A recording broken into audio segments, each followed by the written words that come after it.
They say the old church on the outskirts of Desa Lembah Sunyi hasn't rung its bells in over 30 years. The iron clapper rusted midair, frozen in a silent scream no wind could shake. The building, hidden behind a veil of fog and dense acacia trees, was no longer listed on any local maps. Even the villagers avoided pointing toward it when asked. But Reza didn't believe in whispers. As a freelance urban explorer and YouTuber, he had chased legends across Southeast Asia, from haunted schools in Malacca to abandoned hospitals in Jakarta. So when he heard about Gereya Sinyap, the silent church, he knew exactly what his next content would be. This is where a whole choir disappeared during midnight mass in the 70s, his guide Pak Haryo told him on the way. And the priest? They say he kept preaching long after the people were gone. They heard the sermons from the forest for weeks. No lights, just a voice echoing in Latin. Reza smirked. Perfect. It was nearly dusk when they arrived. The trees around the church leaned in unnaturally, their branches gnarled as if clawing toward the heavens. The path leading to the door was cracked stone overgrown with moss. A faded wooden cross hung upside down above the entrance. I'll wait here, Pahario said, refusing to step beyond the first stone. Reza didn't push him. Inside, the church was colder than expected. The windows were stained with centuries of grime, barely allowing in the fading light. Long wooden pews lined the sides, warped and cracked. The altar remained intact, though covered in dust and dried petals that crumbled at his touch. He set up his camera on a tripod. Okay, guys, he whispered into the lens. This is the silent church. They say no one's entered this place and come out the same, or come out at all. He laughed nervously. Then something shifted. A faint sound. Tap, tap, tap, like footsteps echoing far in the back. Reza turned, flashlight raised. Hello? Silence. He walked toward the noise, passing a broken confessional booth. One of the curtains moved as if someone had just slipped inside. Holding his breath, he pulled it open. Nothing, just dust and air. But as he turned away, the church bell rang. Once, twice, 3 times. Reza froze. His heart pounded in his chest. He stepped outside to see the bell tower, expecting it to be empty. But there was a shadow, a figure standing at the top, barely visible against the sky. He zoomed in with his camera. The figure looked directly at him and smiled. Reza's flashlight flickered. His breath turned visible in the air. It was freezing now, though the night was warm. Behind him, the church door slowly closed with a deep, resonant thud. Then the chanting began. Low, guttural Latin verses, echoing through the walls, rising in intensity. The air pressed against him. The camera fell. The live stream cut. Outside, Pak Haryo lit a clove cigarette with shaking hands. He didn't hear the screams. He didn't have to. He had already seen too many people enter that church and never walk out again. The camera lay on the cold stone floor, its red recording light blinking faintly. Though its lens was cracked, it still captured fragmented flashes, shifting shadows moving unnaturally across the nave, as if the darkness itself had come alive. Reza stood paralyzed near the altar. The Latin chants grew louder, overlapping like 100 mouths praying at once. Some clear, some whispering, others distorted beyond recognition. They circled around him, though he could see no one. He raised his phone. No signal, no Wi-Fi, no light from outside. The windows, though broken and open to the sky just moments ago, were now pitch black, like they looked out into a void instead of the world. He turned back to the pews. They were full. Figures, hunched and unmoving, now sat where there had been only dust and silence before. Robed in black, their faces were hidden under hoods, their hands folded in eerie prayer. One by one, their heads turned toward him, slowly, in perfect unison. Reza stumbled back, breathing heavily, his flashlight flickering with every shaky step. He turned to the door, only to find it had disappeared entirely. In its place was a seamless wall of stone, ancient carvings pulsing faintly beneath the dust. The organ groaned to life behind him. Its pipes shrieked, out of tune and monstrous.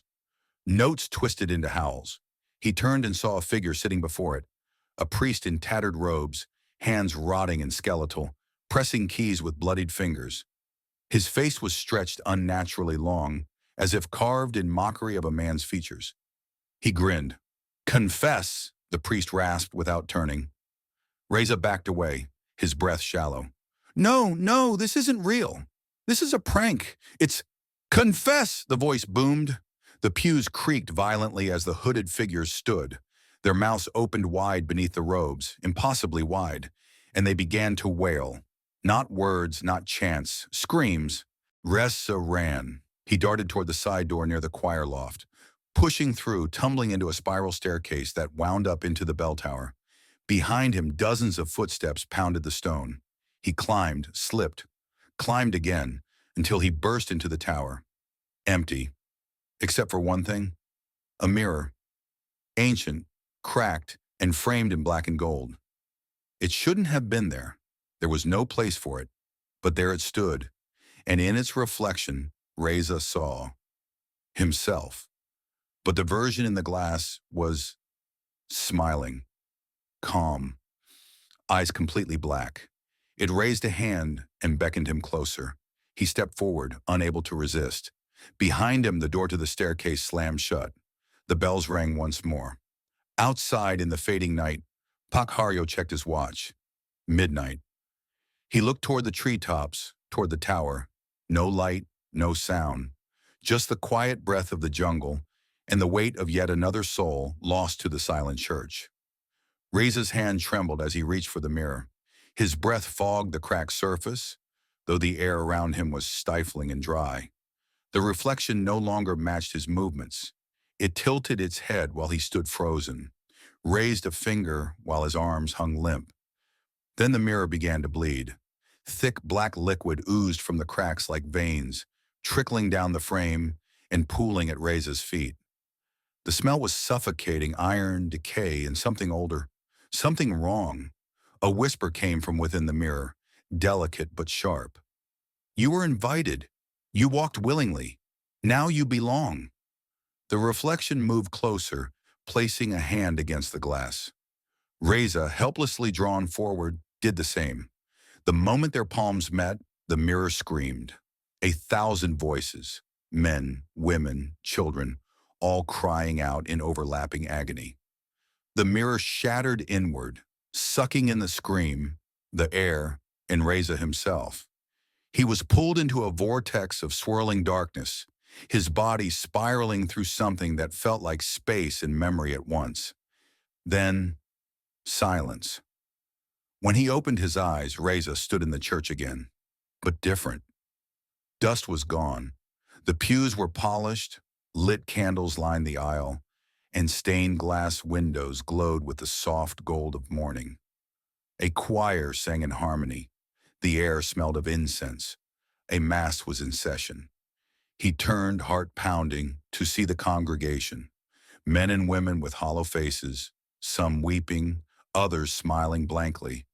And every single one of them had empty eye sockets that stared straight ahead. No one noticed him. No one moved. He approached a nearby pew and reached out to touch the shoulder of an old man. His hand passed through. He was not with them. He was among them. "Reza," came a voice from the altar. He turned. The priest stood there again, but this time his robes were white, his smile kind. Still inhuman, still wrong. "Would you lead us in prayer?" Reza shook his head. "Number why, I just want to leave." "There is no leaving," the priest said calmly. "There is only remembering." The bell tolled again. Suddenly, the faces of the congregation changed. They were screaming again, their mouths stretching wide, flesh melting, revealing charred skulls beneath. The choir sang louder, discordant now, shrieking, building to a climax that made Reza clutch his head in pain. He ran back down the aisle. He passed the pews, the melting faces, the screaming walls, and threw himself against the door that shouldn't have existed anymore. But now it was there, half open, showing moonlight. His fingers brushed the outside air, and then a hand grabbed his ankle. He fell hard, turning to see a child crawling out from beneath a pew, eyes hollow and mouth sewn shut with wire. Dozens more children followed, crawling, dragging themselves toward him. From the altar, the priest spoke again, voice rising over the din. One step outside, and they all follow. Is that what you want, Reza? He hesitated. Outside freedom, but behind him them, the cursed, the forgotten, the trapped, and the church watched it all, silent and patient, as it always had. Reza's breath was ragged, his fingers still gripping the frame of the half-open door. Outside, moonlight bathed the jungle in silver. Crickets chirped, and the world seemed alive, real, within reach. But the weight of a dozen cold hands pulled at him from behind. Children's fingers, small, brittle, impossibly strong, clung to his clothes, his legs, his arms. Some had faces, others had none. Their eyes were hollow or stitched, their mouths twisted or sealed. They didn't cry, they didn't scream, they only stared.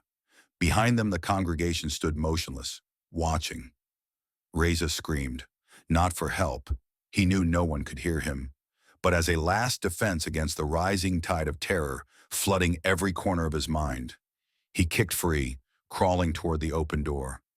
Please, he whispered, not even sure to whom he was speaking. Please let me go. A child's voice, soft and broken, answered, If you leave, they'll take my place. Reza turned. A little girl stared up at him. Her dress was white, dirty, and torn. Her face wasn't ruined like the others. Her eyes were deep pools of sorrow. What? He choked out. She reached toward him, trembling. You opened the door. That means someone has to stay. You can go. But not all of us get that choice. Reza's heart hammered in his chest. That's not fair. The girl shook her head. This place doesn't understand fair. Only balance. And then, for a single moment, the church seemed to hold its breath. The chanting stopped. The air stilled. The cold retreated. A choice. He looked back toward the moonlit path, toward freedom, toward sanity. The jungle waited for him. The real world, or at least the memory of it, was just steps away. Then he looked back at the girl, still reaching for him, still hoping. Her face flickered. No longer a child, but an old woman, then a skeleton, then back again. Layers of time coiling around her like smoke. How long have you been here? He asked. She smiled sadly. Since before the bell stopped ringing. The mirror shards on the tower floor began to hum. The pews creaked. The candles flickered violently. Somewhere deep within the walls, something huge began to move, as if the very church itself was waking up and watching. Choose, the priest's voice echoed, deep and final, or the church will choose for you. Reza stood, breathing heavily, torn between salvation and sacrifice. The little girl stepped forward. If you stay, I'll show you the way out. For them. He looked up. The congregation. Hundreds, maybe more. Their faces no longer hateful, no longer cursed, just tired and waiting. Reza clenched his fists, heart aching, mind screaming. Behind him, the jungle wind whispered through the door. Ahead of him, the silent church held its breath. Still waiting. Reza's foot hovered at the threshold. One step and he would be free. One step and the weight of this nightmare would fall behind him. But something in the little girl's eyes tethered him. They weren't pleading. They were forgiving. She wasn't begging him to stay. She was offering him a truth, one that would bind him, body and soul, to something far older than himself. The silent church didn't just trap the lost. It fed on abandonment. It fed on choices left unmade. Behind him, the jungle whispered his name. The wind picked up, curling through the door like a hand beckoning him home. But the girl's voice cut through it. The last man who ran left the door open. That's how we all got caught. Reza's stomach turned. There were more like me? She nodded. They thought it was just a story. Like you. In the flickering candlelight, the congregation began to stir. Some figures slowly sat. Others turned to the altar. They were preparing. The priest stood silently behind the pulpit, hands folded, watching without blinking. Shadows gathered at his feet like spilled ink. "Why me?" Reza asked, trembling. The girl tilted her head. "Because you saw us." The door creaked wider behind him, the moonlight casting his shadow long across the floor. It stretched, split, and twisted, until it didn't look like him anymore. It looked like something else. The reflection in a broken shard nearby showed his face, but not entirely. His eyes were darker, his expression colder. He was already changing. "Make the decision, Reza," the priest finally said. "Make it before the bell tolls again." Reza turned back to the child. "If I stay, what happens?" "You'll take his place." She pointed to the altar. The priest smiled and bowed. Graciously, the church trembled with anticipation. Somewhere high above, the ropes connected to the bell tightened.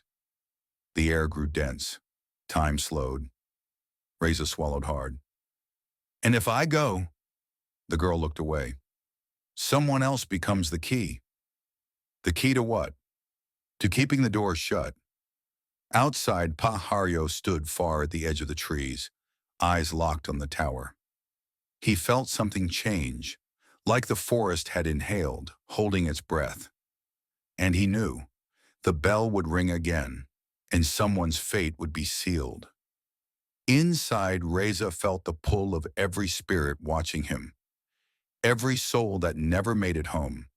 He looked at the little girl one last time, tears in his eyes, and moved. Reza stepped forward, but not out the door. He turned from the jungle's light and walked back into the church. The moment his foot crossed the threshold inward, the bell began to toll.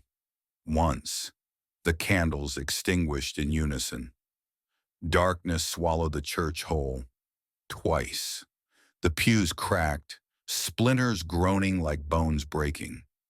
The congregation let out a breath, as if every spirit inside them had been holding it for decades. Thrice, the air shivered. The floor beneath Reza's feet rippled, like the building itself had become liquid shadow. The priest, still smiling, nodded and vanished in a blink. Not walked, not faded, vanished. The mirror shards around the bell tower rattled violently. One floated into the air, glowing with pale light. Then another, then more, until they formed a spinning ring above the altar. Each shard reflected a different version of the church. Some on fire, some flooded, some buried in snow, others filled with weeping children, laughing nuns, or complete emptiness. The little girl stepped beside Reza. She took his hand. "You chose." "I don't even know what I chose," he whispered. "You chose to carry it." The spinning shards focused on one image, the priest shackled to the pews, screaming in silence. His mouth moved, but no sound emerged. His face twisted with rage and fear. Reza felt the weight shift in his chest. A burning sensation bloomed behind his ribs. His heart slowed, not from fear, but from something being rewritten. The girl looked at him with solemn eyes. "You are the keeper now." A wind blew through the church, lifting the dust, rattling every bone and beam. The hooded congregation fell to their knees. One by one, their hollow faces lifted, their eyes returned. Some smiled, others wept. Their mouths formed a single word: "Thank you." Then, like ashes scattered in reverse, their bodies unraveled into gold dust and rose into the air. Dozens, hundreds, more than Reza could count. They vanished into the stained glass windows, into the cracks of the walls, into the very air. But the little girl remained. She let go of Reza's hand. "They are free. And me?" She reached into her dress and pulled out a small iron key. It was ancient, covered in rust and pulsing faintly. She placed it in his palm. The door is closed again. You hold the only way out. Reza looked at the key. It was warm, heavy. From somewhere behind the altar, new footsteps echoed. Slow, steady, hollow. A new priest approached. Not the one from before. This one wore Reza's clothes, his face, his smile. But he was empty. The girl nodded toward it. You'll learn to separate yourself. One to guard, one to remain. I don't understand, Reza murmured. You will. The longer you stay, the more you remember. That's how he forgot. That's how they all forgot. She turned and began walking toward the side chapel. Before disappearing into the shadows, she looked back once more. You chose us. That matters. Then she was gone. Reza stood alone in the church, surrounded by silence. The real kind, not the cursed kind. A silence that felt like peace, like an ending. But he knew better. This place never ended. It only paused and waited for the next echo to find its way in. Time passed. Days, maybe years. Reza no longer counted. The silent church existed outside of such measures. There were no clocks, no sunrises, no voices save for the echoes of old prayers and the occasional sound of footsteps brushing against the stone floor. Reza sat in the front pew most days, the ancient key still clutched in his palm. It pulsed faintly, warm when the church was quiet, burning when the veil between worlds began to thin. He had learned to recognize the signs: a sudden draft, candles flickering with no wind, and the low creak of the door forming itself again. Sometimes someone came, an old man, a teenager, a lost hiker, a curious thrill seeker like himself once. He would watch them, listen to their voices, and if they got too far, too deep, he would appear. Not as himself, his face now belonged to the shadows, but as a whisper, a presence, a flicker of warning in the dark. Not everyone listened. Not everyone chose to stay. And so, some were claimed. But others made the choice he had. Each time they did, another soul was freed. The congregation never returned, but sometimes when the bells chimed on their own, he could almost feel them smiling through the walls. One evening, if it could be called evening, Reza heard a voice he recognized. Software curious. It was Pak Haryo, older, slower, but still holding on to guilt like a stone in his chest. He had come back, hoping to find the boy he had once left at the gates. Reza stood in the doorway of the nave, hidden, watching. Haryo lit a candle, placed it gently on the altar and whispered, I'm sorry. Reza didn't speak, didn't move, but he felt something shift. The key in his hand warmed one last time, then cooled, completely. Its purpose was fulfilled. The door behind him opened, real moonlight pouring in. Not a trap, not a test, a release. Reza stepped toward it, then paused. He turned back to the pews, the empty silence, the flicker of candlelight. Someone would come again, and someone must be here to choose. Reza smiled faintly, placed the key gently upon the altar, and turned back into the dark. This time not as the lost, but as the warden, and the church fell silent once more.